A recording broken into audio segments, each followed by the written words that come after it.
What is up, my friends? It is Thursday. It is the late night agenda. And yeah, I hope you are all in fine form today. The weather is quite dry here over in Ireland, which is nice, but it's pretty cold. And welcome to the weather forecast with Craig Holden. So look, my friends, I hope you're all well, as I said. Thank you for joining me.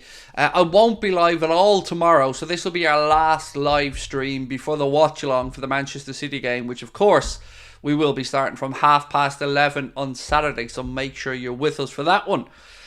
So what have we got? Dublin's like a war zone tonight. Yes, I know, Stephen. It's a subject we're not going to talk about, obviously, tonight on the stream, but it is one that, of course, as a fellow Irishman, I'm paying particular attention to. How are you on the fam? We're good, Isa. We're good, thank you. Family are all safe and well. Yeah, heating got fixed today, so finally we've got some heat in the house again, which is nice because it was freezing. So hence the t-shirt back on, because of course it's like the tropics in here at the minute. The heating's on full blast. So yeah, look, loads to go through, and I hope that you're well. I don't know what Omar is on about, don't jinx it. I mean, if you believe in jinx, mate, then I've got a bridge to sell you. You know, there's nothing any of us can say that will have an outcome on the result here against Manchester City on Saturday. I wish I did have that impact, mate, and I wish maybe we could talk these things into real life. So I have a lot I want to go through tonight. I want to address the situation with Rory Jennings and his comments or his wingers list. I'll get to that in a while. I want to talk about the great man himself, Mohamed Salah, of course, and why we need to, I think, start ratcheting up the pressure to get a resolution about the Mohamed Salah situation, because I don't want him going to Saudi yet. I want him staying at Liverpool. So we'll be talking about that. We'll be giving you an update on the players and their availability for the game against Manchester City. A little bit on Virgil van Dijk and a couple of other bits and pieces along the way. So where would you like me to start tonight? Because remember, we spend the first 10 minutes just chatting, waiting for the chat to fill up. And if anybody's watching from America, by the way, happy Thanksgiving to you all. I know it's a huge day. I know this because I'll be sitting my ass in front of the sofa watching the NFL for the evening. So that's my Thanksgiving, but we don't celebrate it in Ireland. But it doesn't mean I don't get to benefit from the sporting side of it. So yes, many happy returns to all of our North American viewers who are celebrating Thanksgiving today. I hope you and your families are having a wonderful day. I hope you all eat too much food and go into food comas on the sofa and just chill out, because that's what it's all about, right? These are the family occasions. So much love to you all wherever in the world you're celebrating. Maybe you're an American citizen who's off living somewhere else. I don't know, but lots of love to you guys on the day that's in it. Craig, would you sell Robbo for 45 million? No, I would not. I wouldn't, no. Robbo still has a few years left in him at the very top. I think we'll see the best of Andy Robertson for at least 4 more years at Liverpool. So no, I would not. But you know what? I would pay good money for Robbo to learn Spanish. That'd be funny. I reckon he'd do it as well. Robertson strikes me as a fairly intelligent dude. Of course, we know James Milner used to speak to his kids in Spanish, so they'd have a second language. I mean, there's nothing that man can't do. But no, I wouldn't be even contemplating moving on Andy Robertson yet, dude. I think we could talk about replacing Costas, but no, not Robbo. Good evening. How are you, sir? Arian, I'm very good, thank you, mate. Very good. Feeling good today.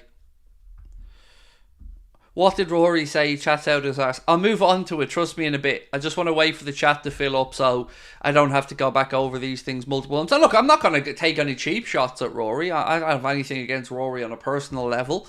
But I will be giving you my insight into the type of tactics used with these posts.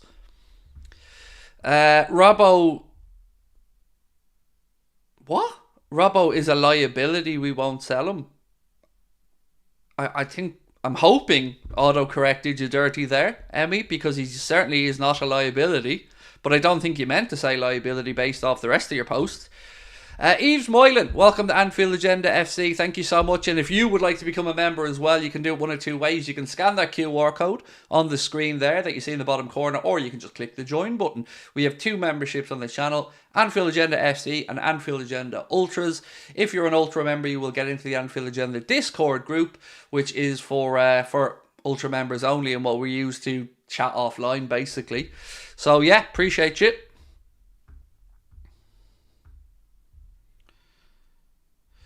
Rory said he doesn't count Salah and Ronaldo as a winger. He was ranking more right wing, left wingers, taking stuff out of context. Are we? No, I'm not taking anything out of context. He's just talking out his arse. It's quite simple, really. You know, it's like saying, right, I'm going to talk about the best attackers in the Premier League, but I'm not including centre forwards. Look, again, you're saying I'm taking stuff out of context. I haven't even started talking yet. You've literally got no idea what I'm about to say. So, respectfully, Philly, I deserve a little bit better than that from you, to be fair, mate, because I haven't had my say on anything yet, and I don't take cheap shots at people. It's not what I do. But I will stand up for our industry, and I will fight the corner of people who are trying to make content in the right way. If you're a fanboy of a particular person, that's on you, mate, but it's not going to stop me sharing my opinion.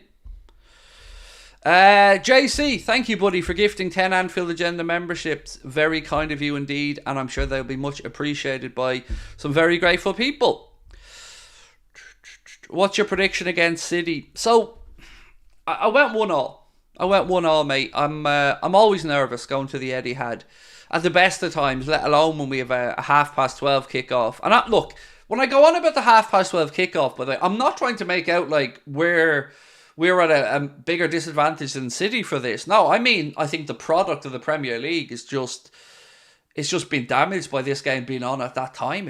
I don't think it's going to get the best spectacle of football because of the lack of recovery time for both teams.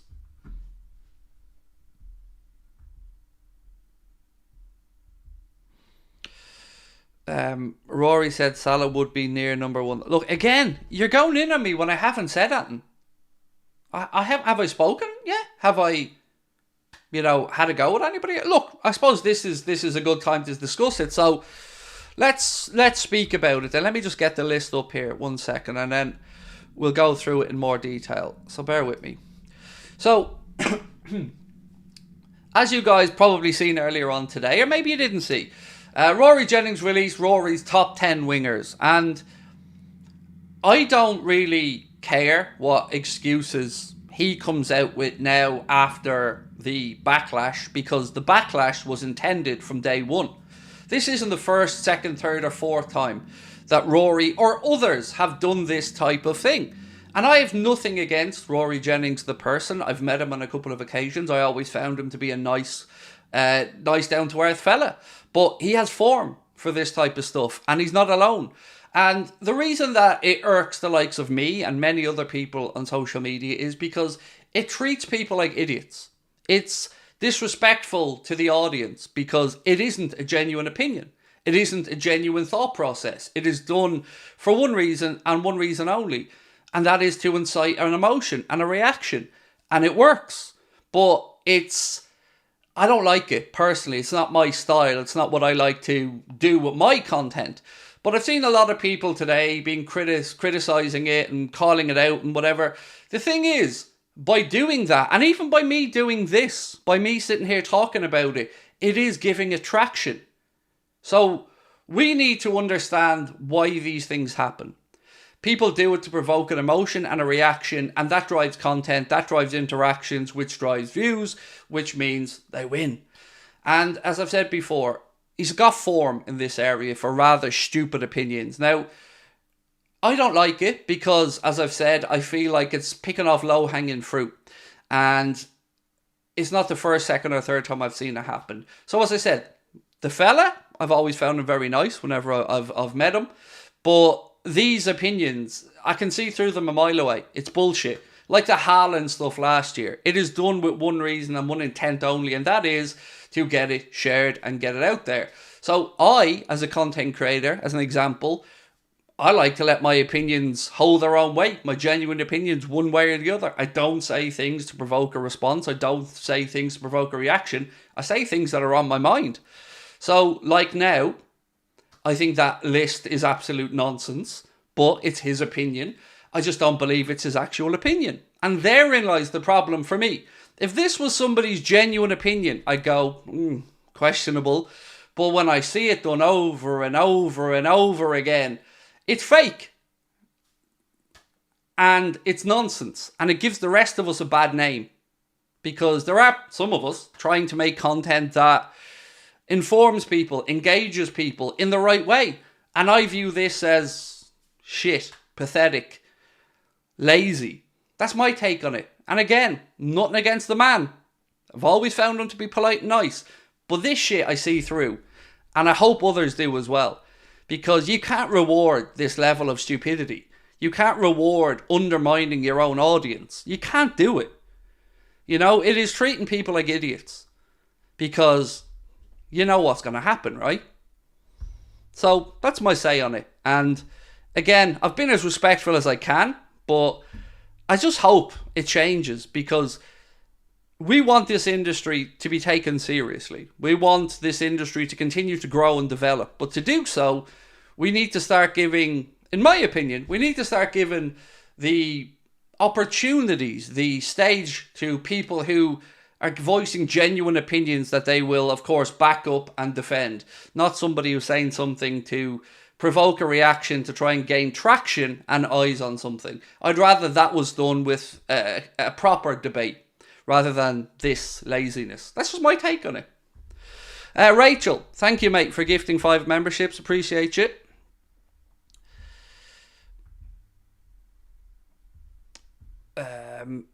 He did the list on the podcast. So how exactly are you talking about? Which list is on the...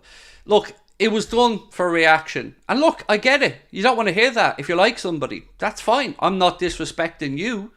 But my opinion of it is that it's lazy. And it's done... Look, how can you put Hazard on the list and not Salah? Just as an example. And I know you're going to say, Craig, you said Salah would have been number 1. Well, then he should have been. And it was left out intentionally. And if you can't see through that, I haven't got time for you. But I do have a bridge I'd like to sell you. So, anyway, let's move on. What did you see what Steve Nicol from ESPN said? Klopp should shut up about the early kickoffs. Steve Nicol should shut the fuck up because he's a dinosaur. I say that as an old man myself, but Steve Nicol is an idiot. Oh, I've said it. He's an idiot. Shall I say it again? Steve Nicol's an idiot. He was a great football player, but he says stuff for reaction on ESPN or whatever network he works with. Steve Nicol should keep his stupid opinions to himself. Jurgen Klopp has every right to complain about 12:30 kickoffs, and he's not making it up. He's backed up by stats and proof of how many times Liverpool have been put at a deficit, being asked to play the game. So Steve Nicol should just shut up, because nobody cares. It's idiotic. He just wants to go in on Liverpool for whatever reason, I don't know. I guarantee you back in his day he would have spoken up in this situation. So again, if Steve Nicol wants to slate Klopp for sticking up for his players, then I wonder what Steve Nicol thinks Klopp should be doing. Bowing down to the authorities that are putting Liverpool at a disadvantage with this stuff? It's no accident that we've been asked to play this time slot more than twice the amount of the next highest team. So, yeah, Nicol, just shut up. Simple as that, really. On a side note, what's our plan for the 6th now? Well, let's move on to talk about that, right? Because I wanted to speak about Mohamed Salah, actually, first and foremost, because I guess Rory's conversation about wingers kind of got me thinking myself about our own man, Mohamed Salah, and about what he's achieved and what he's continuously achieving at Liverpool Football Club. And he is 1 goal away from joining an illustrious club of 150 Premier League goals. 1 goal away. Hopefully he can do that against Manchester City. But it got me thinking about what way I want to view Mo in legendary terms. And not only the Rory Jennings wingers conversation, but I was listening to Paddy Pimblett speaking on Sky and, you know, of course paying homage to Mohamed Salah because Paddy's a red and he knows his onions. But he said he's no Stevie G. And do you know what? I agree with Paddy on that, because Steven Gerrard had the local boy thing, and I totally get it. But it just made me think again, are we underappreciating him?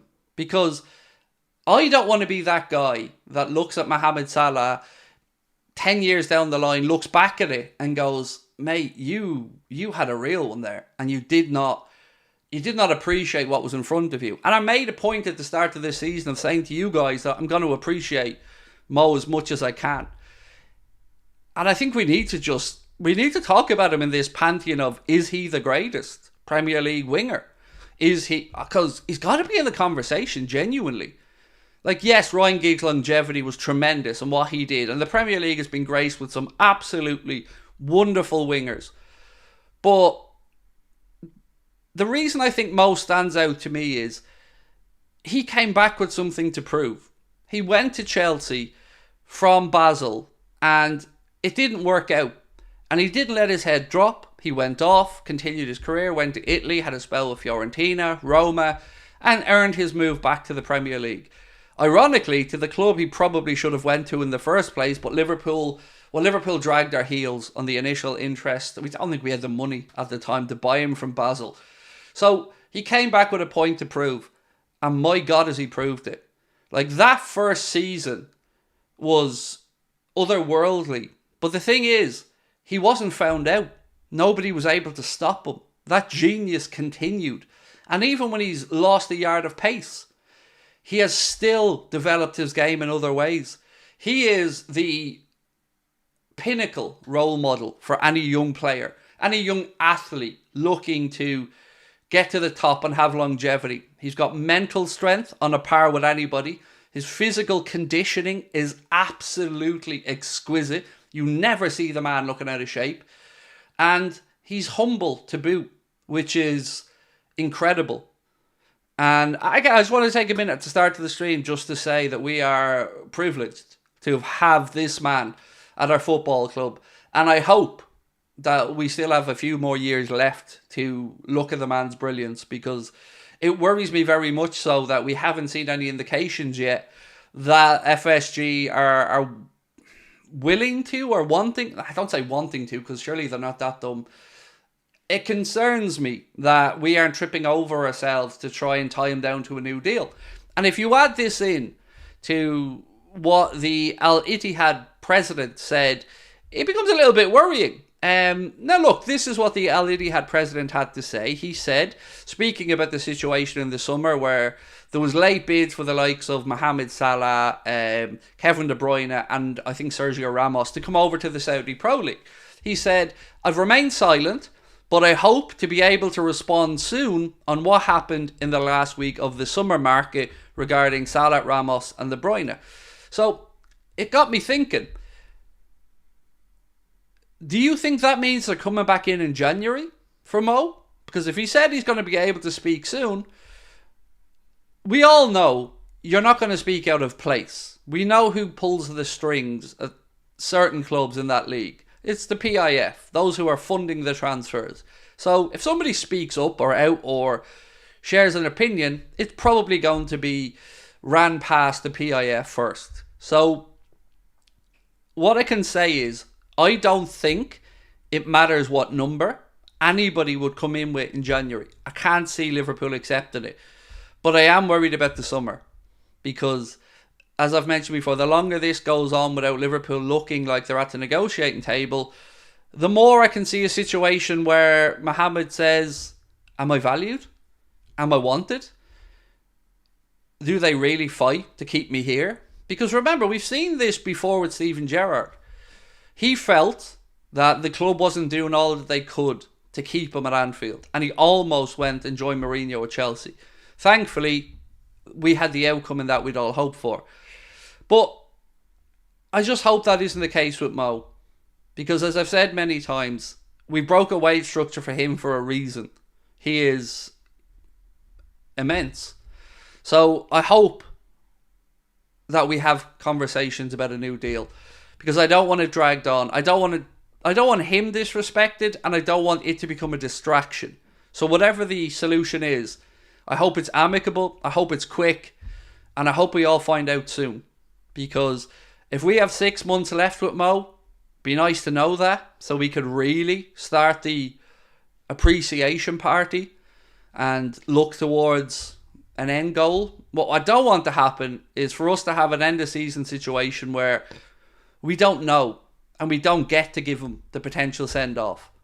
So hopefully it gets figured out. Now I'd love to know what you guys think the most likely outcome is for Mo in this situation. So please do let me know in the chat.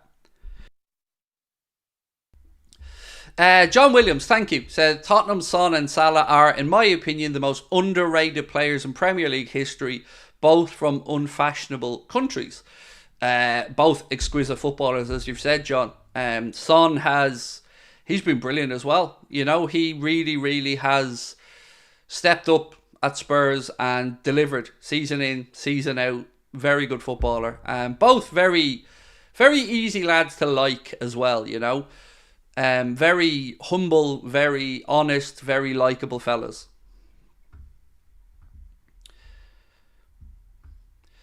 If Salah goes to Saudi, you do know that Newcastle can loan him back. There is no world where Mohamed Salah would do that to Liverpool. None. Not a hope. It wouldn't happen. I wouldn't even think he'd think about it. If he goes over to Saudi Arabia, mate, he's going over to play in Saudi Arabia. He's going over to really make a statement in that league and to try and grow football in that region and put the eyes of the world on it. It won't be so we can have a loan back over to the Premier League. I don't think that's the case at all. But you are right technically about what you've said with that vote yesterday that blocked the blocking of these type of loans. Technically, I guess it could happen, but I don't think it will. Annalisa, how are we? Welcome in. Happy Thanksgiving to you. You said hello from Orlando. I hope that you're well. Mo's too good for Saudi. I agree. As in, at this stage of his career, I think the level of football there is nowhere near the level that Mo is currently playing at. How do I pronounce this one? Oi Ulti? Welcome to Anfield Agenda FC, my man. That vote. Oh, I know, Jesse. So there was a piece in The Guardian I think it was The Guardian. Sorry, if I get this wrong, I'll be angry at myself, so bear with me. Was it The Guardian? I think it was The Guardian that said it was a Newcastle instigated revolt, basically, against the Premier League. Either way, the vote was defeated. And that blocking of the pathway from feeder clubs or from affiliated clubs to the Premier League will remain open for the time being.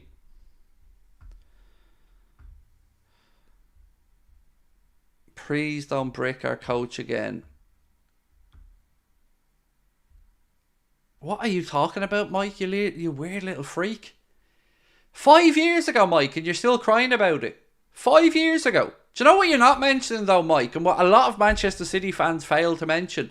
Talk us through what you did at Wigan Stadium, mate. Do you know when you were ripping up the seats and all? Talk us through the bus that Man City fans attacked previously that you don't like to bring up or mention. So, here's the thing, Mike. Nobody has respect for your tin pot club. Nobody. I couldn't give two fucks about you. Most footballing fans know exactly what Manchester City are. And if you want to live in your little bubble of hypocrisy and bullshit, you have at it. But don't come into my chat giving a Billy big bollocks, threatening people, calling people out, when you're just another no-mark pussy hiding behind the keyboard at home with, I would suggest, not even the ability to kick snow off a rope. So, shut up, show some respect, and know, and I mean this sincerely, that not one fucking person has an ounce of respect for that tin pot cheating group of mercenaries that you like to call your club. So, that's a fact, mate. And all your shouting, screaming and bitching and whinging isn't going to change it. So, yes, Liverpool fans or whoever through that at Manchester City's bus were out of line. Nobody's trying to say differently. Nobody has ever tried to say differently. But you know, again, Mike, what you're not mentioning. You're not mentioning that Manchester City and their fans were in the top 3 of arrests last year in the Premier League, with about 65-70% of that coming at your gaff, at your own stadium. Nothing to say on that, Mike, no? Because you'd easily just rather push a lazy trope to slag off Scousers, because you haven't got the balls to look at your own lot and call it out. So again, Mike, those people that smashed up the bus, scumbags. No argument. But your shit stinks as well, mate. You know it. I know it. The statistics show it. Do you know what else they show? 115. 115 charges, Mike. 115. So, I can sleep at night knowing what my club are at. Can you? Come at me, mate. You better come fucking prepared. Because I know my onions. I know my numbers. I know my stats. And I know all about your Tin Pot Club. So again, show respect. Because I fucking earned it. Uyulti said, I'm from the USA, plan to visit to Anfield to watch the Reds. Mo Salah put me onto football too. Only sport I'll spend time watching now. P.S. I'm half Egyptian. I hope you get that trip, my man. That's awesome. Make sure you go over. And look, what I'd always say to anybody visiting Anfield for the first time is get in early. Soak it all up. Enjoy it. It's and if possible, my suggestion, and I don't know what the chat would feel, would be to go to a night game. There's something magical about Anfield under the lights, mate. It's yeah, I hope you get that trip though. That's awesome, dude. Well played. Russ Bray is retiring from World Championship darts. Oh, Russ, the announcer, the referee. Oh, that's sad. Russ is an incredible face, voice, and character in the game of darts. So yeah, look, I wish him a happy retirement because he's an icon of that industry, of that sport, and yeah, he's, in my opinion, himself and George Noble are the two that you'll always think of when you think of darts. You think of referees and commentaries, or those iconic voices, I should say, mate. So well in. Very, very nice of you to big him up, mate. And as we said, I wish him a very enjoyable, well-earned retirement.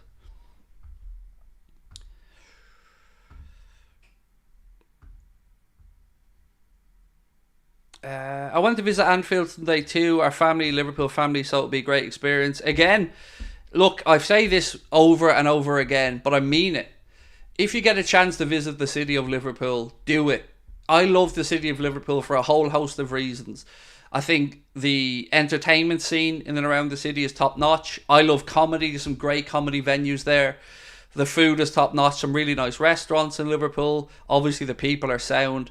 But one of my favourite things about visiting Liverpool is how accessible all parts of the city are. You know, it's not a small city. It's not the biggest city, but it's very easy to navigate your way around. And I always have a great time. So yeah, if any of you ever get the chance, even if you can't get to a game, get yourself to the city of Liverpool for a weekend or whatever, because you will not regret it. It's a brilliant place.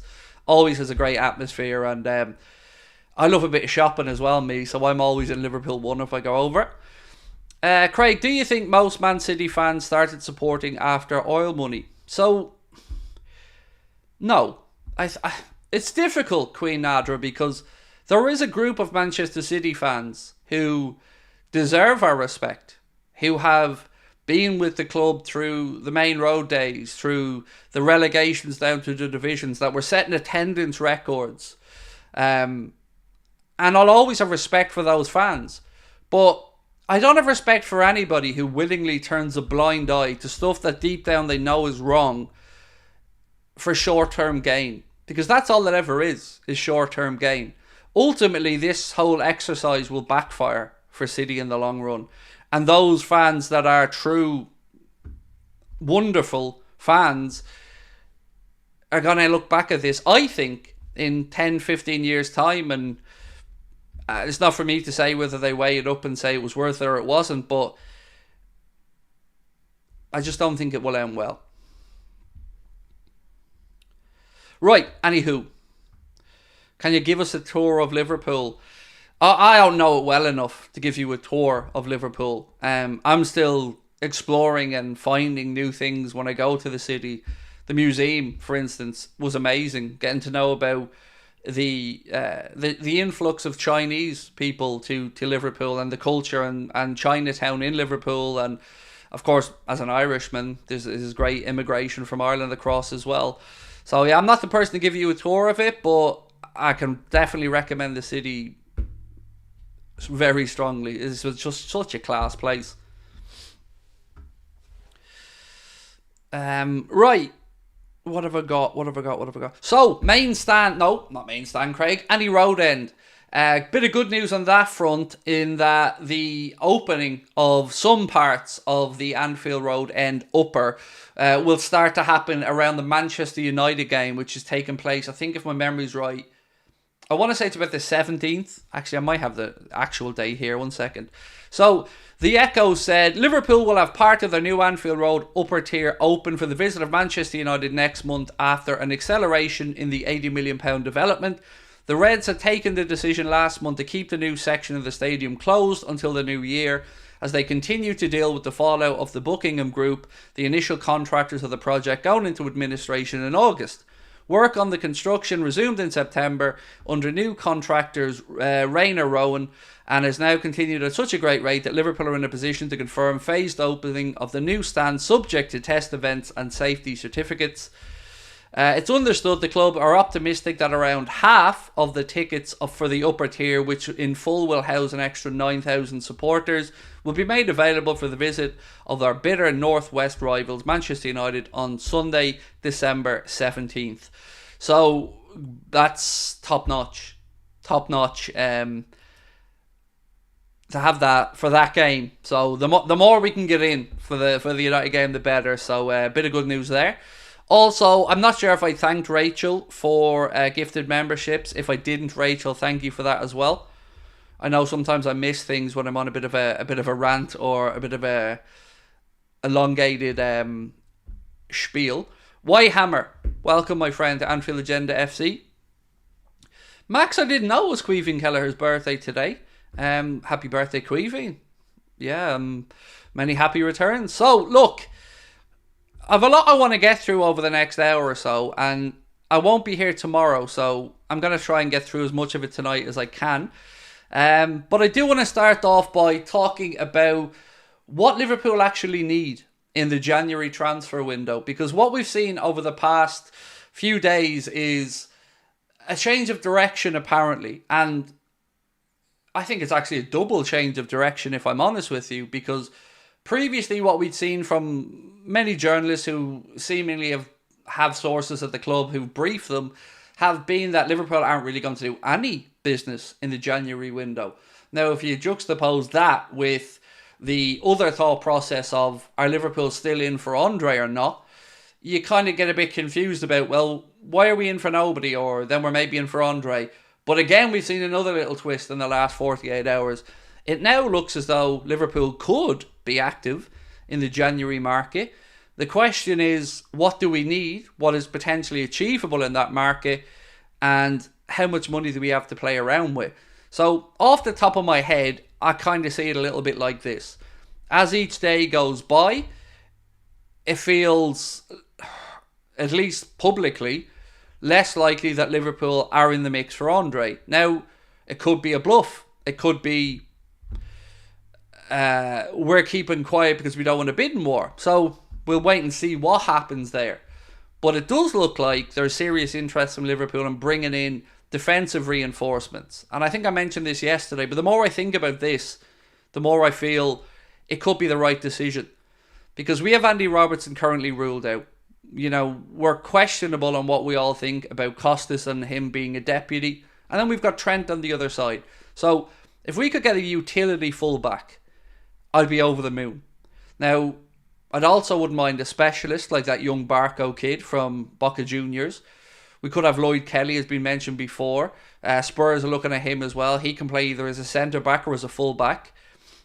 Piero Hincapié is a name that's been mentioned a lot over the past few days, and I'd love to get your thoughts on that. We ran a poll yesterday in the channel where we said, if you guys had an option to either sign Piero Hincapié or Gonzalo Inacio, which one would you choose? And it was, I think, 2-1 in favour of Hincapié.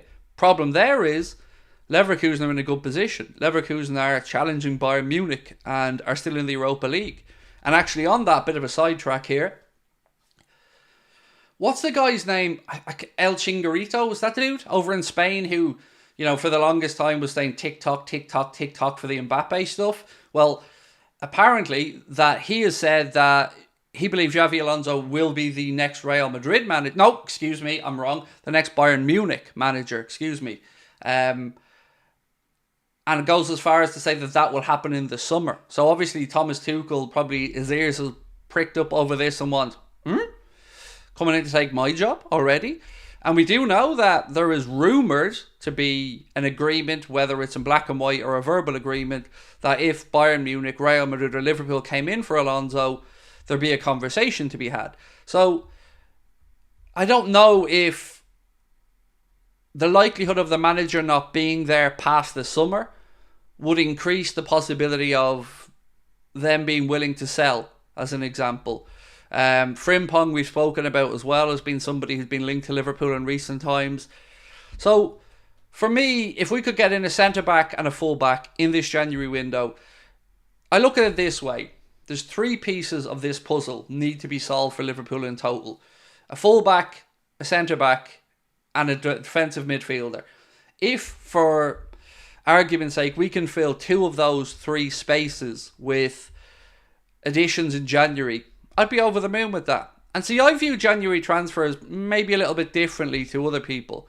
I don't expect them to come in January and be a solution immediately. But what I like, personally, about January signings is the bedding in process is done for the next season. So you don't have to get somebody in at the end of a transfer window in the summer and try and get them into the team quickly. If they come in January and they hit the ground running and it's all systems go, brilliant. That's a bonus. But if they take time, at least you've got them eased in and ready to go for the new season. So I would say it's clever if Liverpool go out there and bring in defensive reinforcement. Frimpong next season is a must, said Jamie Doyle in the chat. I mean, look, if we brought in Frimpong and had him and Trent, even if Trent does half his time in midfield, the ability to rotate there and for Klopp to have really interesting decisions would be top notch.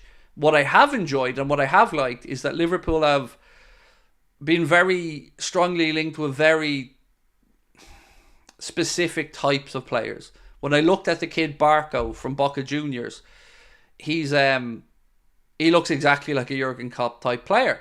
So I get the argument that everybody wants a number 6, and I want a number 6.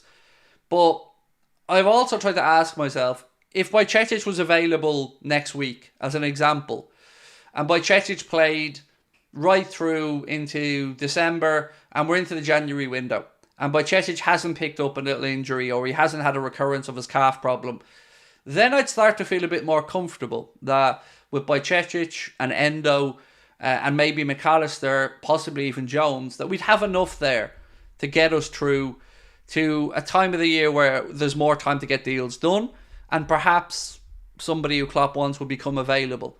So this window is going to be very interesting. I want to know what you think. Do you think Liverpool will solve the defensive crisis? Do you think Andre is a smokescreen and that Liverpool are actually in? Because it feels weird to me that you've got 3 top clubs there in Liverpool, Arsenal, and I can't remember whether it was Manchester United or somebody else in the Premier League was linked with Andre. But Fulham are the ones seemingly winning this race. I can only imagine, with all due respect to Fulham, that that's because the others aren't putting forward serious interest. Now I know there's also interest in him from Juventus and I think AC Milan. I'm hoping to be corrected on that one. But I don't think they have the money to be able to compete even with the likes of Fulham with that Premier League revenue.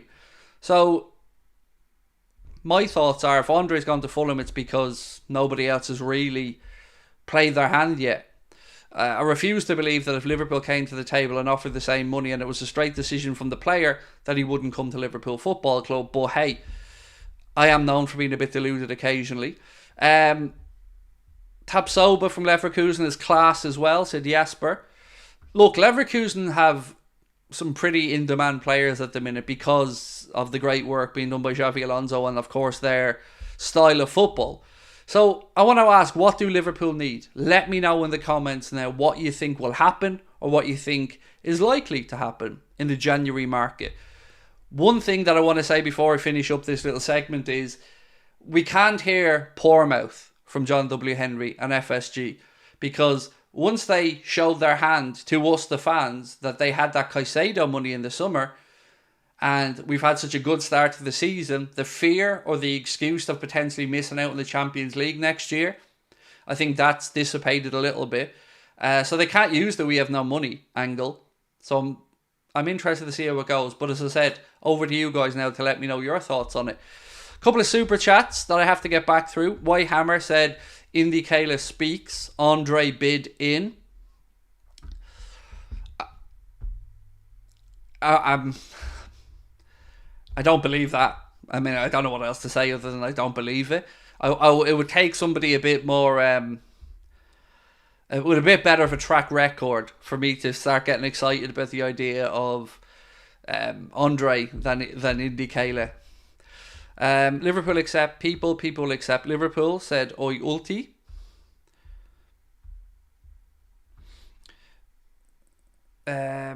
Liverpool needs to sign a centre-back, said Ryan Patel. We need a 6 and a left-footed defender, said Mahmood. Somebody just said emails. I'll need a bit more than that, dude. I'll need a bit more than emails. Just get 3 players and we need... Where's the money? Where's the money, John? Where's the money? Don't worry. I'll be asking John when I'm in Boston from the rooftops, where's the money in March? Would you hold off on defenders if it meant we got Mbappe? I don't even know where to go with that. Like, there's no scenario where that's a reality of a conversation. Like, we're getting Mbappe so we can't get defenders. We need what we need. We only need Mbappe if somebody moves on. Like, if Salah stays and Barcelona don't follow up interest in Diaz with an offer at, and I don't see a conversation around Mbappe. I've always tried to make it really clear that, in my mind, the only way Mbappe is possible is if Real Madrid don't want them and if Salah moves on, or if Barca come in with a big offer for Diaz. If nobody leaves and Mo signs a deal, we don't need Mbappe. We carry on as we are, and we still need defenders though. Would I start Elliott against City? I was close to putting him in my predicted 11, yeah. Let me just say, on that, I can give you guys an update. Luis Diaz, Darwin Núñez, Alexis McAllister, Alisson Becker, Curtis Jones, Ryan Gravenberch and Ibrahima Konate all trained today ahead of the game on Saturday. So good news from that regard is that everybody seems to be ready to go. Everyone that we had doubts about for this fixture seems to be available. So good news in that regard. And it'll be interesting to see what team Kloppo does indeed put out at the Etihad on Saturday, because I looked at this. There is a world where if we beat Manchester City, man, it's a big ask. If we beat City and Arsenal win and Spurs win, there is a world where Manchester City are 4th at the end of this weekend, which feels crazy. There's also a world, if we lose to Manchester City and Manchester United win, where United are only within 3 points of us. And I said this to Adam on top of the league earlier. That very much confuses me, because we've got the whole crisis at Manchester United, but yet we've got they were the form team. So for United, as having a shit season as they are, to be potentially within 3 points of us, that feels weird. It's a really cool season this year. I'm loving how close everything is, and how week to week positions change massively, and how every point dropped really does start to become a bigger thing. It's I haven't been this excited about a Premier League race in a long time. It feels like a season really filled with possibilities at the minute. What about Jones? Again, I don't know the context of the question. Jones trained, so was available. The only reason that I didn't put Curtis Jones in my predicted 11 was I didn't know if he'd be able to play a full 90 if needed.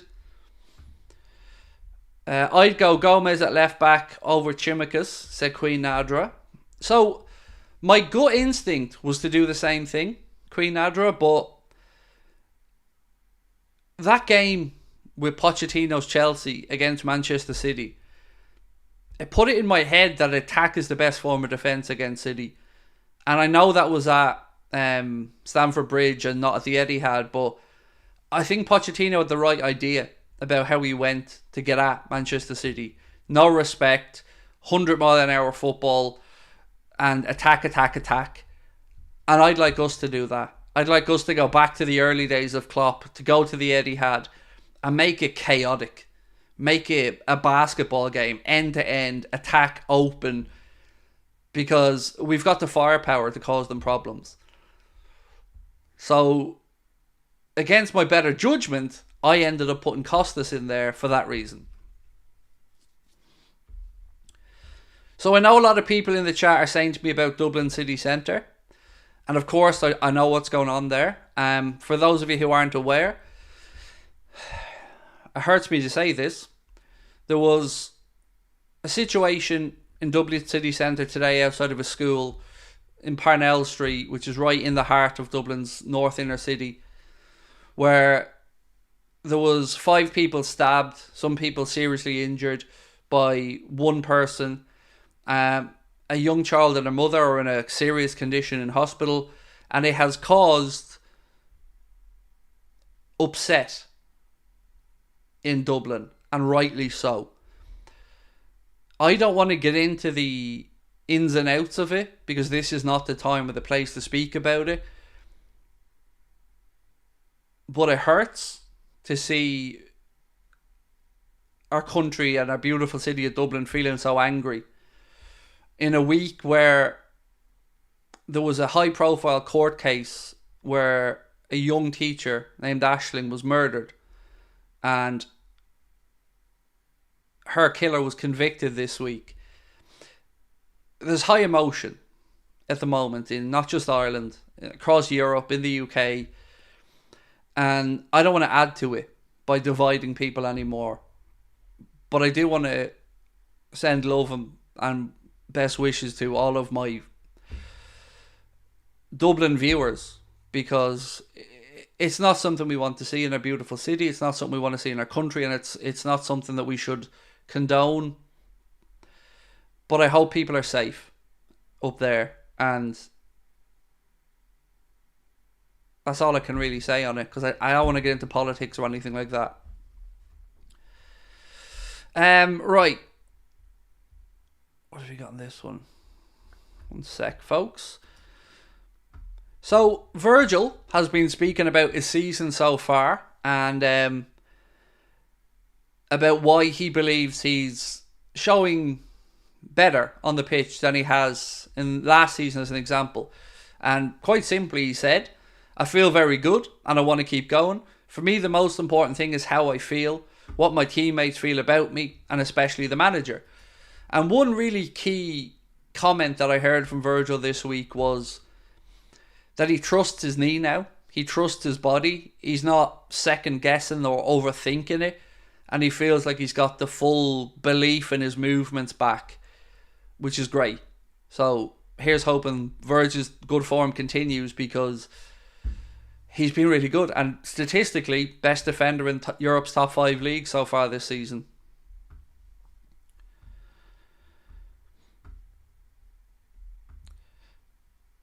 Liverpool have had to deal with a difficult start to the season. We've crossed off Chelsea, Newcastle, Spurs and Brighton away, City next. Yep, I agree. Very tricky fixtures in there.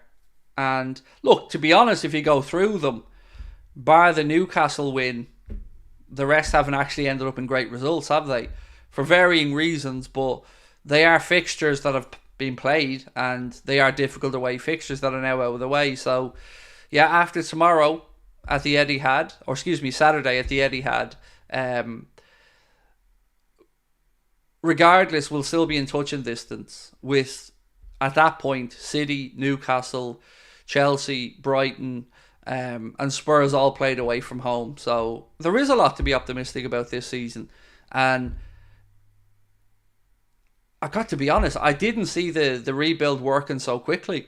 I thought I thought we'd feel comfortable in Champions League position this season. I did think we would achieve that goal, but it's been a pleasant surprise to feel like we could be genuine title challengers. I know we could be getting a bit ahead of ourselves as well, but we're meant to. We're football fans.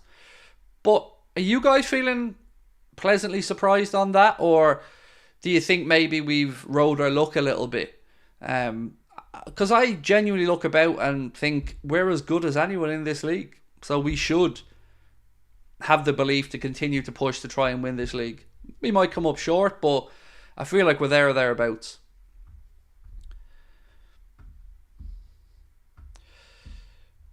You know the way you've asked multiple times what happened in Dublin? Someone tell me, please. You know, a quick Google would give you that answer straight away, mate. It's not hard, because if you Google Dublin incident, it will come up very quickly. So, how about just try that? Will I watch the toy show? I am interested to see how Patrick Keelty gets on with his first one, because I do like Patrick Keelty. But probably not, is the honest. My kids are too old for the toy show or anything like that as well, so. What's your favourite beer? Corona, San Miguel, and Peroni. Probably be the three off the top of my head. What is this Champions League ban for Man United? So, I don't think there's a ban for United, but somebody mentioned at the very start of the stream as well, and I did mean to circle back to it. There is a world where if Manchester United finished in a lower league position than Nice, and Nice qualify for the Champions League as well as Manchester United, there is a world where that wouldn't be allowed because of Sir Jim Ratcliffe's potential dual ownership. Owning 25% of Manchester United, and of course, I don't know how much he owns of Nice, but it might be all of it, I'm not sure. So there has been some conversation this week that by default, United wouldn't be able to get in on that basis. Now, I haven't really looked into it too much. I don't really have much information on it to hand because it would take a particular set of circumstances to happen for it to become an issue.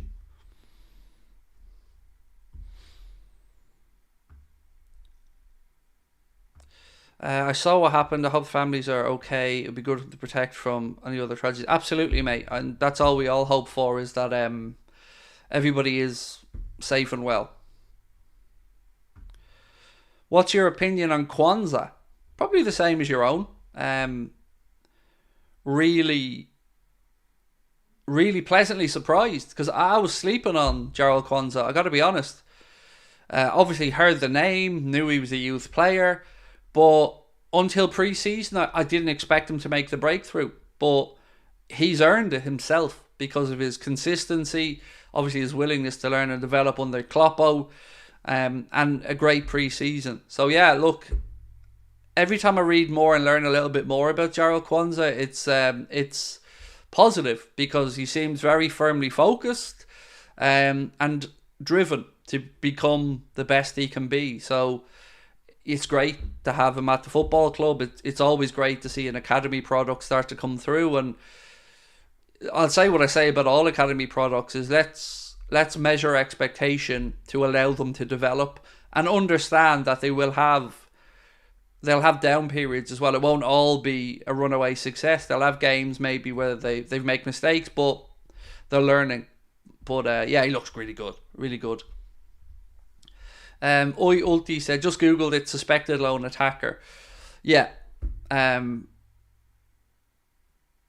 don't know what type of scumbag you have to be to attack women and children with a knife. It doesn't even matter about... It doesn't matter about anything, really. It doesn't matter about ideology or nationality, or... At the end of the day, some lowlife scumbag piece of shit has knifed women and children outside of a school in the city centre, and that's a memory that a lot of people are going to have to carry with them, adults and children. And for that, you know, I hope they get the care and the access to services to deal with the trauma that they may be feeling.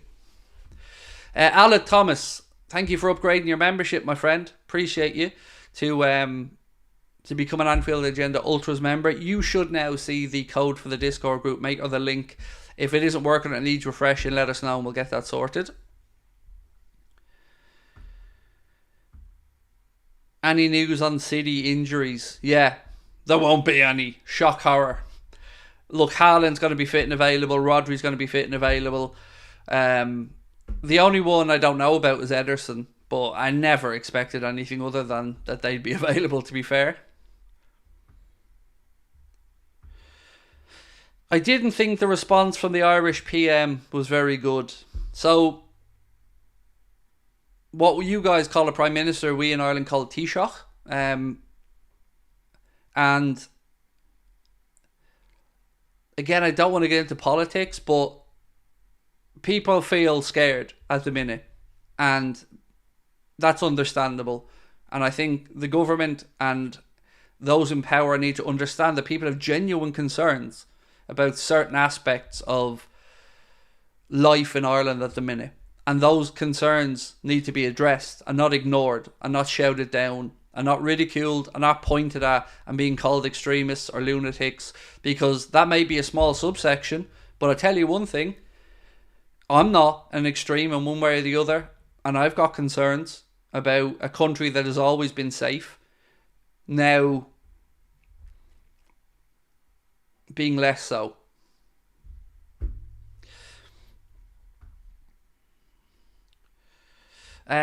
Do we think we beat Man City, by the way? Because we did a poll earlier on top of the league where you guys said yes.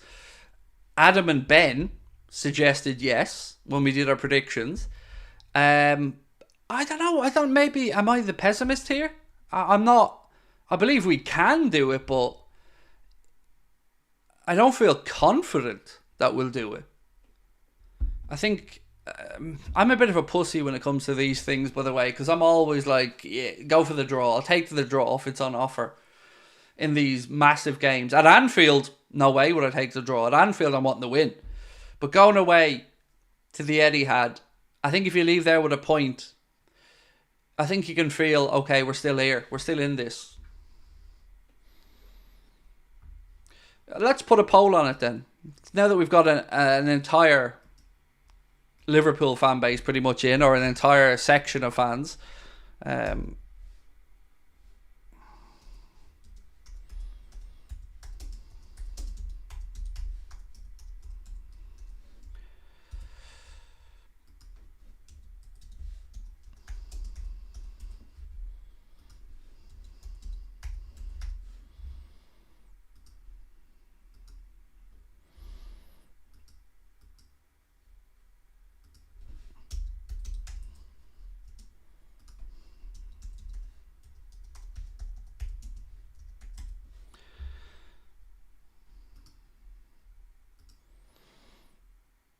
Right, there's a poll.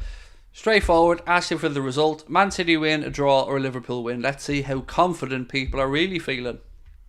I'll leave that running till the end of the stream so we can get a fair result. I'd take a Desmond, said Rob Bate. So would I. Yeah, 2-2 would be a nice, interesting game. Although, Rob, it depends on how the 2-2 comes about, right? Because if we go 2-0 up early doors and get pegged back and it's 2-2, you kind of leave that game feeling a bit different than, let's say, a game where we go 1-0 up, 2-1 down, and then get an equaliser to leave with a point. You feel like you've won something then. It is crazy, the psychology of how a draw comes about.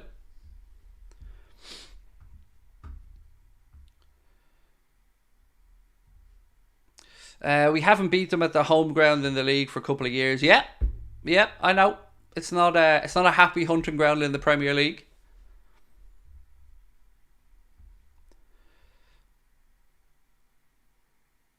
You have to admit, Craig, Pep doesn't seem as comfortable this season with resting his players from international duty. Do you think he's scared? So, look, I've said from the start, X-Pulse, that I don't think this is the best version of Manchester City that Pep has had during his time there. But I do think there are weaknesses there. They're always going to have, with the money they have to play around with, they're always going to have a good squad. But with no De Bruyne, you've got to say, You know, they've still got good players. Foden, Bernardo Silva, Haaland, Walker's pace down the right as well. Decent keeper with Ederson. Good centre-backs. Good midfield. But, I don't know. I felt more worried over City teams in previous years than I have about this one. How reliable is this Andre news? Well, if it's from Indy Kayla, I would say it's about as reliable as me telling you I have a 12-inch penis. So, if it's from elsewhere, let me know, because I'd happily love some positive news. Jota or Nunes in? I want to just keep playing Darwin. You know, Darwin's in a great vein of form at the minute. Even on international break, he scored 3, and I mean, it would take a brave manager to not start him.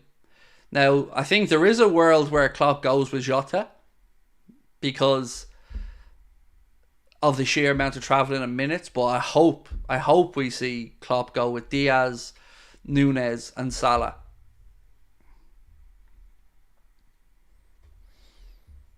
Extremely reliable then. I wish, lads. Myself and JC are full on team shrimp. Sorry, that's a Discord joke. I wish. Chance to be a fine thing.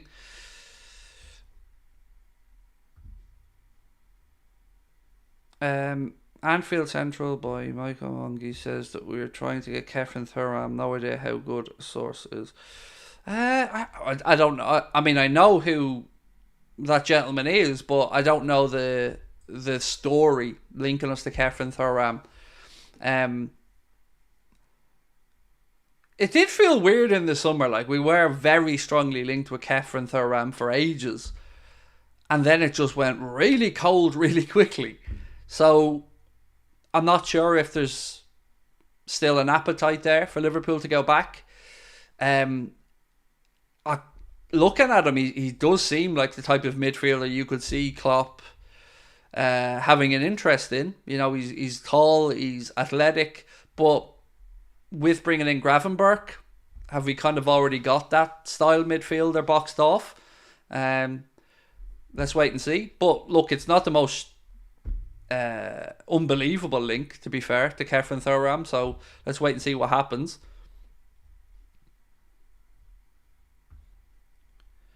Caleb said, what I think will be missed is Robbo, but for his nastiness. Every Man City fan hates him because he brings shithousery.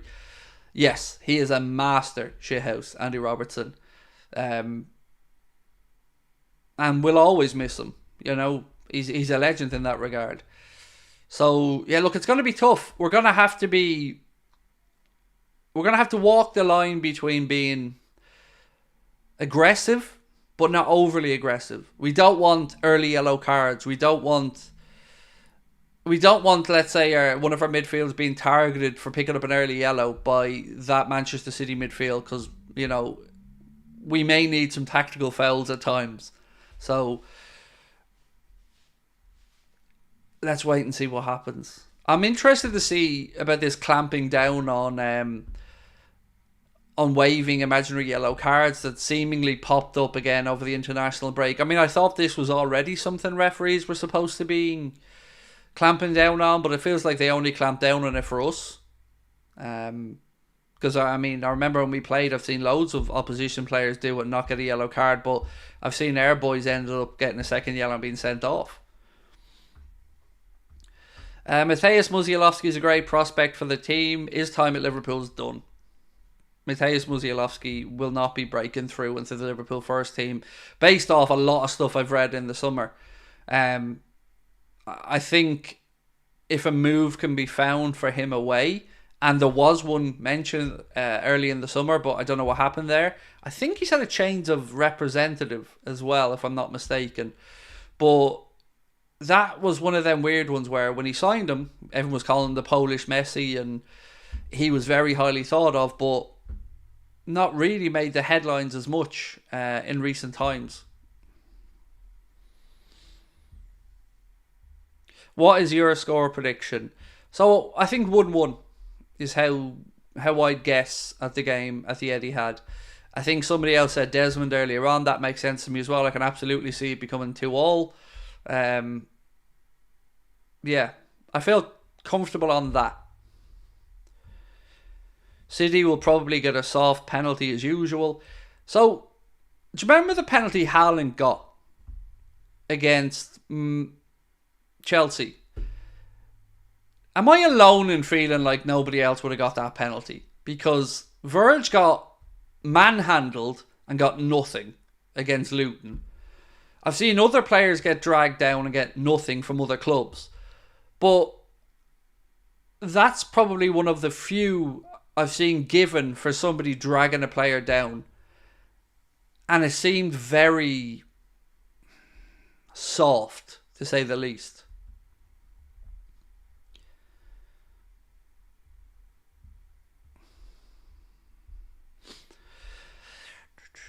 Musialowski's did really well with the under-21s this season. Cool. Look, I want it to work. I'm just telling you what I read over the summer was that there was a pathway appearing for him to leave. But look, if he's on fire and doing well, good. Hopefully he's played himself back into contention to push on. But last I'd read, the outlook for him at Liverpool wasn't looking great. It was absolutely given, said Lauren, because it was City and Haaland. Michelle Ellis said, exactly, nobody else would have. That was never a penalty, said Sergu. Absolutely not, said Lauren. Who's the ref? Chris Kavanagh. Chris Kavanagh is the referee for this one. Andre said, I believe City benefit most in the league from terrible refereeing decisions. I've said this before, the officiating has been corrupt this season, said Lauren. It's certainly been...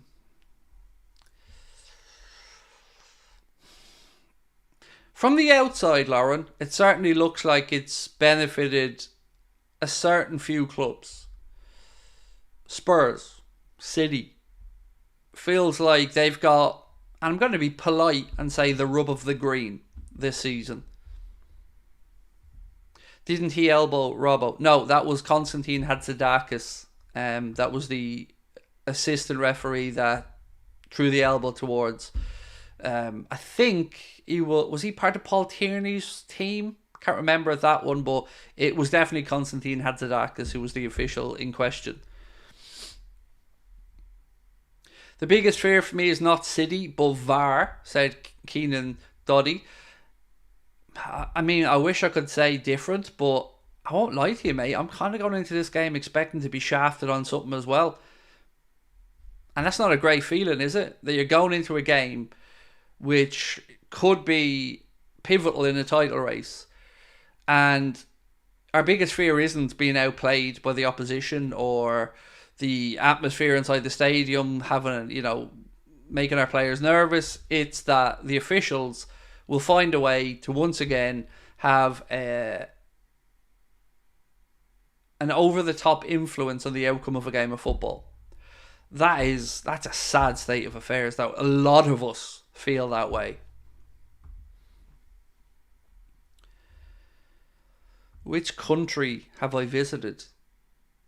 God, gotta try work this.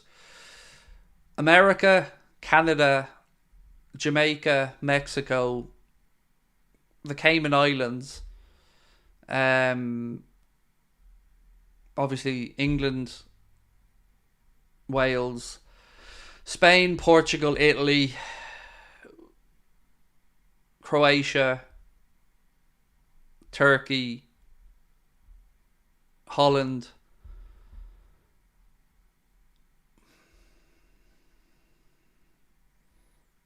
I think that's it. Unless I'm forgetting one more. I think that's the countries I've visited. There's probably one I'm forgetting somewhere in there, but pretty much that's most of the list.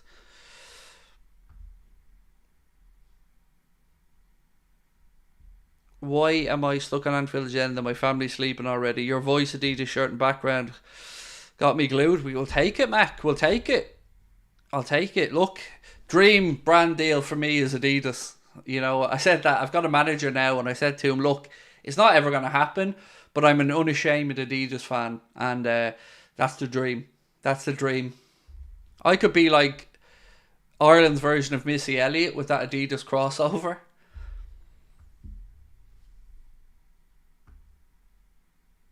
I think there has to be another country I've forgotten about somewhere in that list, by the way. I'm kind of around Europe now in my head thinking of all the countries. France. I never mentioned France. Yes, been to France as well. Greece. Yes, been to Greece. There you go. Definitely went to Greece. Went to Greece twice, actually. Been to Hersonis's twice. So yes, Greece is another one. Well played. Come to Kenya for a safari. It's my dream to go on a safari, mate. I don't want to hunt any animals, not my cup of tea, but I do want to see them. And when I did look at going on a safari before, I looked at what was the country I looked at? This is weird because Namibia. Yes, Namibia was the country I'd looked at. No, I've never been to Scotland, Crimbo Klopp. Never been. Been to Wales, Craig Gatland. Yeah, been to Wales a few times. Never been to Scotland though.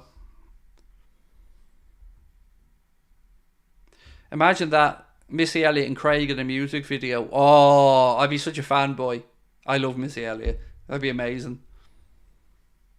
Is Gravenberch fit? Yes, Troy, he is. So we did get confirmation of the fitness availability of these players, mate. Luis Diaz, Darwin Núñez, Alexis McAllister, Alisson Becker, Curtis Jones, Ryan Gravenberch, and Ibrahim Kanade are all available. And I've trained. Have I seen what's going on in the town? Yes, unfortunately, Alex, I have. And I just hope people are safe. Where in Holland? Rotterdam and Amsterdam. So we went into Amsterdam, but I'm fairly sure the tournament we played in was in Rotterdam. I was 13, 14, mate. This was a long time ago. So no by Čečić and no Thiago. No by Čečić, no Thiago, no Andy Robertson, of course. They're all ruled out.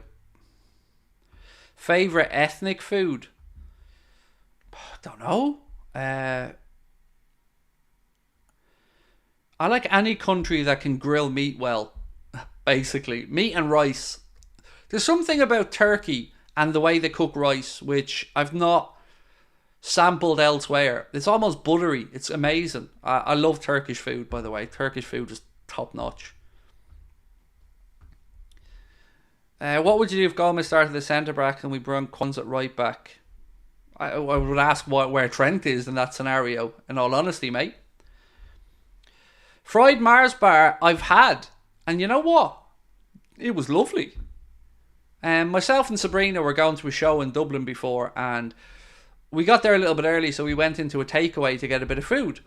And I happened to see on the menu that they did battered Mars bars. So I said to Sabrina, I might not get this opportunity again to see a battered Mars bar, so let's get one.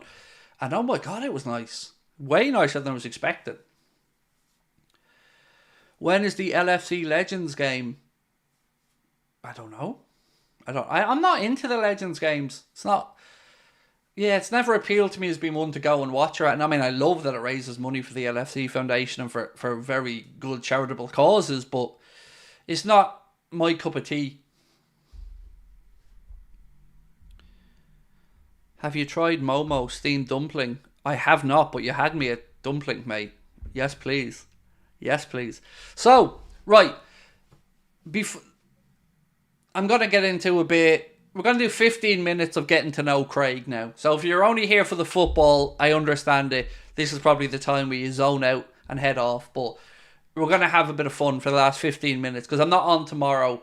And I want to just do a bit of more getting to know you guys and you guys getting to know me. So fire some questions into the chat. And just remember, Boston in March, 22nd of March, Anfield Agenda, i.e. yours truly, will be at the House of Blues in Boston for that live show. So please do come and join us if you can. Is this it? Yeah, that venue right there. House of Blues in Boston. We'll be there in March, so do come and see us if you're in that neck of the woods. And also, we're hoping to get 3 to 5 UK shows for June in the books. What is my surname? It's Holden, mate. Houlden. Everyone always misspells it. My entire life, I've had to deal with people misspelling my name. So, yeah, it's Houlden. How do I like my steak? Medium. I used to be well done, because that's the way my mum cooked it when I was growing up. But true story, this. I went on a work do before, and I went out, and my bosses, I worked in a cafe, so my bosses were 2 chefs, and they brought me to this really nice restaurant in Dalkey called the Guinea Pig. I'm not sure if it's still there. And they said to me, what would you like? And I said, I'd love a fillet steak, lads, especially because you're fucking paying. And they said, yeah, you can have a fillet steak. And then they said, how do you eat your steak? And I said, well done. And they said, no, we're not letting you order it. So what do you mean? She says, you're not butchering that steak by ordering it well done. We refuse. So they made me order it medium. And since then, I've never gone back. They were right. It was amazing. And that's the way I eat my beef from that point onwards. What do I eat for breakfast? I don't eat breakfast. I eat once a day. I eat at 1 a.m. And that's it. That's the genuine truth. I get up and I drink 3 cups of coffee and I drink 2 litres of water a day. But I don't eat breakfast. And I only eat for a 30-minute period in a day. What's the one country you would love to visit? So I've 2 that scream out immediately. South Africa and Australia. 2 countries that I would really, really love to go and see. Natural hair colour. Dark brown. Most embarrassing moment as a kid. 2 things jump to mind. First, my parents got, the sliding door is? Basically, it's in front of your main door. It's this sliding glass door that is supposed to, I guess, trap the heat and stop it getting through your full door. So my parents got a new sliding door into the front of the house. I was still living in Shanghai Cliff, so I was about 6 at the time. And I pulled the whole thing down and it smashed in the driveway on day 1. So they weren't pleased with that. Most embarrassing, 2 other things. I tried to cycle down the stairs when I was, I guess again, I must have been about 3. I've got a scar here and I've got a scar here on my head. So my mum wouldn't bring I had a little Chips motorcycle. Chips was like a TV show. And my mum wouldn't bring it down the stairs for me, so I tried to cycle it down the stairs and split my head open. Being the biased fan I am, I'm optimistic on Saturday. The bad away trend to the game ends right. 2-1 victory to us. Keep up the great content, Craig. Thank you, Eric. Much love to you, my friend. And hopefully you're right and we get that result. Favourite country I've been to? America and Turkey. I know, weirdly, Spain's the one I'm most likely going to end up living in someday. But I love Turkey. I love the Turkish people. I love the vibrancy and the smells and the excitement in the air in Turkey. I like the Turkish people and I love their food. Favorite sea animal? Oh God, that's a great question. Probably a dolphin, like everybody else. I've been lucky enough to see some dolphin pods over the years. They're majestic animals. Best match visited? Champions League final in Istanbul. What did you work for before YouTube? So I've had many different jobs. I worked managing a car park. I worked as a DJ when I was younger until I was about 20. I worked in the nutrition and supplements business. A friend of mine ran Ireland's biggest discount supplement chain called Discount Supplements. I worked with him. I worked as a taxi driver for a few years. I've had lots and lots of jobs over the years. None of them I was able to really stick at. Favourite band? Oasis. Favourite song?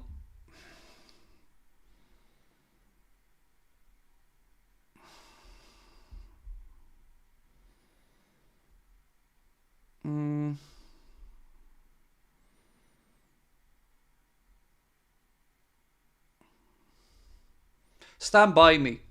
Stand By Me is my favourite song. Is the one played at my dad's funeral because it was his favourite song. So it's always going to hit an emotional chord for me. How did I meet Sabrina? We both worked in a hotel. So she was working in this particular hotel. It was called the Killiney Court Hotel. It doesn't exist anymore. It's now apartments. And I had a part-time job in my local pub, but I wanted more hours, so they gave me a heads up about a job in this hotel. So I went to the hotel, and I've got to know her that way. Thoughts on the Arctic Monkeys? I don't know much about them. I never really listened to the music that much, but from anybody I've ever known that's gone to see the Arctic Monkeys live, they have said that it's an amazing experience. Best chant. A favourite one is the Fields of Anfield Road because of the Irish connection to the Fields of Athenry.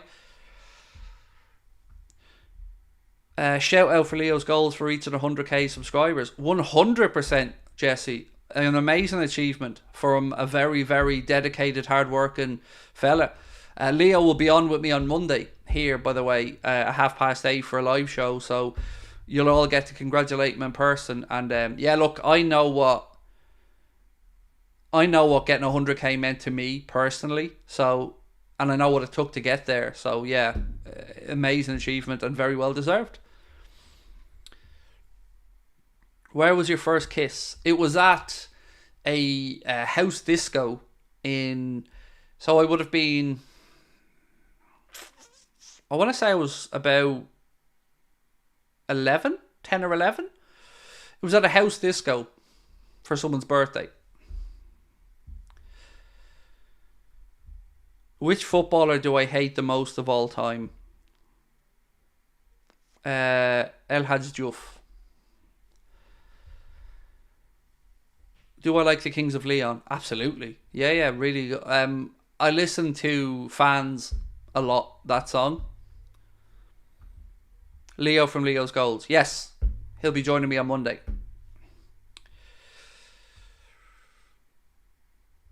Where were you and what was your first reaction when Klopp was appointed manager? So, I was in my uncle's house in Ballybrack, and my first reaction was that I couldn't believe it. Like... Yeah, I was very emotional in a positive way. What would my death row meal be? Something simple like ribs, wings, burnt ends, brisket, fries. Just one of those, platters of American goodness. Do I watch Mrs. Brown's Boys? Not really anymore, but did for a long time. And let me just say this, whether you like or don't like Mrs. Brown's Boys, know this, Brendan O'Carroll deserves that success. Brendan O'Carroll has been working his backside off for decades and decades, doing the clubs, doing the pub scene, and is a damn good man and does a lot of great charity work. So I've nothing but love for Brendan O'Carroll. Strawberry or chocolate shakes? Strawberry. I don't like chocolate ice cream. I find it very synthetic and sickening. Was it on the cheek or the mouth? Mouth! I wouldn't count the kiss on the cheek as the first kiss. Did I watch Squid Game? No. Never seen it. I don't watch anything that's dubbed because it annoys me. I'd rather watch something with subtitles than it be dubbed.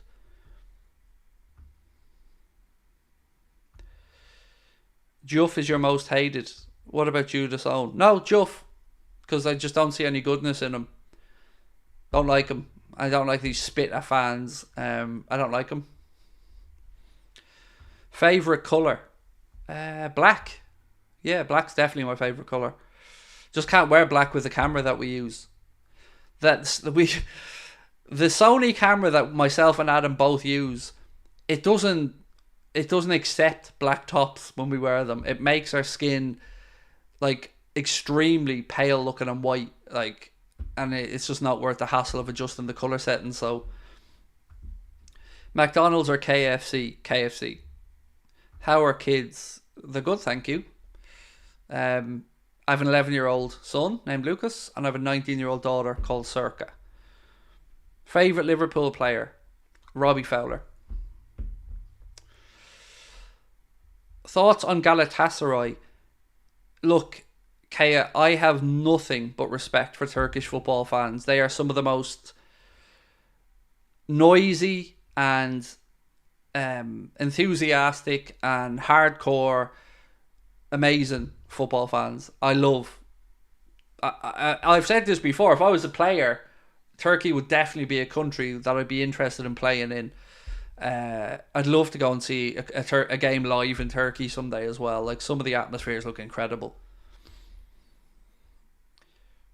When did I get my tattoos? Oh, first tattoo I got, my dad hated tattoos, so I didn't get a tattoo till after my dad passed away. So I got my first one at 21, and after that, I won't lie, I don't want to say it became an addiction, because that's not the right phrase, but I find the pain of getting the tattoo very soothing, and it makes me and helps me focus on just what's happening in that one moment. Can you do a stream with the wife? She won't come in front of the camera, mate. The only chance anybody will have ever gotten to see her was when we did the live show in Dublin, because she was there that night and was helping me out.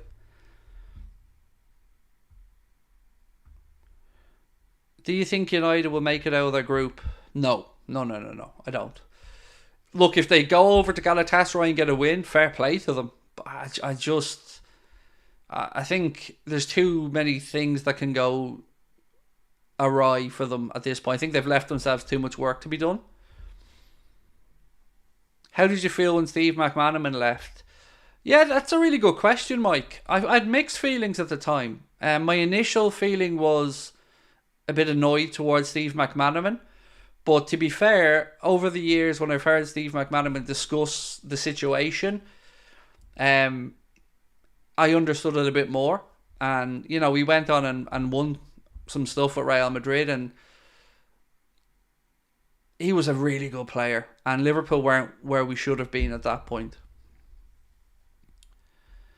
What has Salah said? Nothing. Nor have I said Salah said that. And if you talk about the title of the stream, mate, it was the Al Ittihad president that said that he will speak out soon about the situation with the end of the summer transfer window and the bids for Salah and stuff like that. Please come to Cape Town, mate. I'd love to. I would love. My psychologist is South African, you know, and I'm seeing him tomorrow, actually. So I'd love to go to South Africa, mate. Definitely.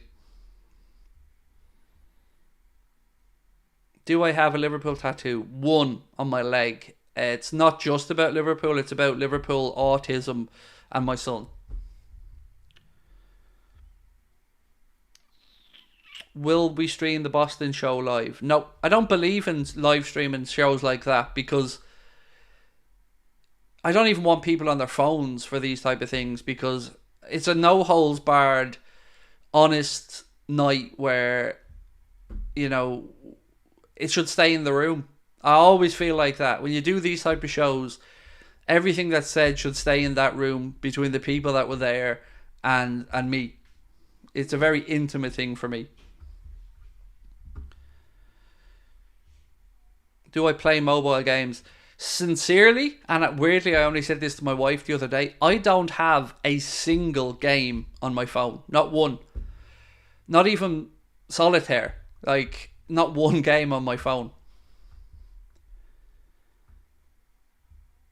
Can you talk about the roadside stands opening? You mean the Annie Road end? We spoke about it earlier on, Luke. United game is where they're hoping to have half of it open. They need to get the safety certificates and stuff like that as well, but it has been mentioned today as being the fixture, the 17th, was it? 17th of December at home against United. Yeah, so we spoke about it earlier on. Have I ever played Football Manager? Yes, but not in the last 10 years. I'm also from Cape Town, would love to have you. I'd love to go. Look, get me a supporters club or a venue where Liverpool fans congregate and we'll come over. I say this all the time and people think I'm joking.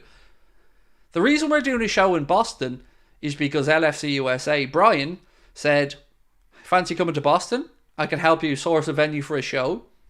And I said, yeah, and we're doing it. So same applies to South Africa. Somebody reaches out and helps us source the right venue. We'll be there in a heartbeat. It'd be our pleasure to do these type of things. This is what I'm in this for. Experiences, opportunities to meet new people, and a bit of travel. What's your third club? Don't have one. Don't have a third club. I still watch your Barca reaction so often. First time I heard you. Been a great journey ever since. Seeing you grow. Thank you, Sam. It's been an amazing life experience for me as well since that game. Still look back on it with incredibly fond memories. One of my favourite nights ever. Right. I'm going to go and say hello to the family who I haven't seen much of today. So, again, much love to you all. Thank you for another fun stream tonight. I will see you on Saturday, 11:30 for the watch along. Won't be live tomorrow, taking the day off. So, yeah, thank you as always for your support, and hopefully we get the result on Saturday. So, again, to anybody watching from the States, happy Thanksgiving. To the rest of you, thank you for your time, and we'll talk soon. Much love. Bye-bye.